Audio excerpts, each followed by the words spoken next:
कहानी शुरू होती है। एक छोटे से कस्बे में रहने वाला आरव हमेशा आसमान को देखकर कहता था, एक दिन मैं कुछ ऐसा बनाऊंगा जो दुनिया के किसी काम आएगा। लेकिन उसके सपनों के रास्ते में एक बहुत बड़ी मुश्किल थी, गरीबी। उसकी माँ सीमा दिन रात सिलाई करके घर चलाती थी। कई बार खाने में सिर्फ रोटी और नमक चलता, पर फिर भी माँ हमेशा मुस्कुराकर कहती, सपने कभी छोटे मत करना बेटा। आरव के स्कूल में एक विज्ञान प्रदर्शनी होने वाली थी। हर बच्चे को एक प्रोजेक्ट बनाना था। आरव बहुत उत्साहित था। वो सोलर एनर्जी से चलने वाली छोटी मशीन बनाना चाहता था, लेकिन उसके पास ना तो सामान था, ना पैसे। उस शाम वो उदास बैठा था। माँ ने देखा और पूछा, क्या हुआ?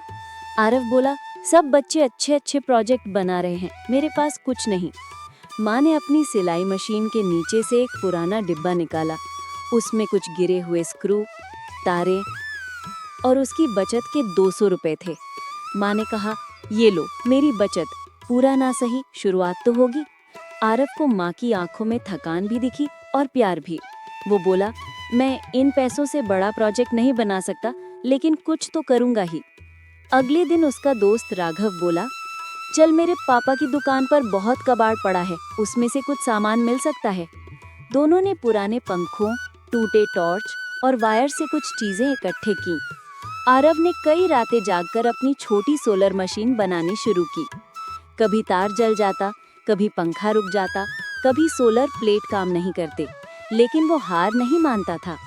विवेक सर कभी कभी उसके पास बैठकर समझा देते, विज्ञान में असफलताएं नहीं होती हैं, बल्कि सीखने के मौके होते हैं। प्रदर्शनी वाले दिन सभी बच्चों के प्रोजेक्ट चमक रहे थे। किसी ने बड़ा रोबोट बनाया था, किसी ने स्मार्ट होम मॉडल। आरव का प्रोजेक्ट छोटा और साधारण लग रहा था। कुछ बच्चे हंस भी रहे थे, ये क्या खिलौना सा बना दिया। आरव चुप रहा, पर भीतर से टूटा नहीं। जब जज आए तो आरव ने पूरी ईमानदारी और चमकती आंखों से बताया, ये मशीन सूरज की रोशनी से चलती है। ये दूर दराज गांव में छोटे पंखे और एलईडी जल। अंतिम पल। जजों ने उसकी बात ध्यान से सुनी। उन्होंने मशीन को धूप में रखा और मशीन धीरे धीरे चलने लगी। जज प्रभावित हो गए। उनमें से एक बोला, सामान कम था, लेकिन सोच बहुत गहरी है। जब परिणाम घोषित हुए, सब हैरान थे। आरव को पहला पुरस्कार मिला। उसे एक स्कॉलरशिप और विज्ञान संस्थान में बच्चे के लिए प्रशिक्षण का मौका मिला। माँ की आंखों से खुशी के आंसू बह रहे थे। वो बोली, देखा बेटा, मेहनत का फल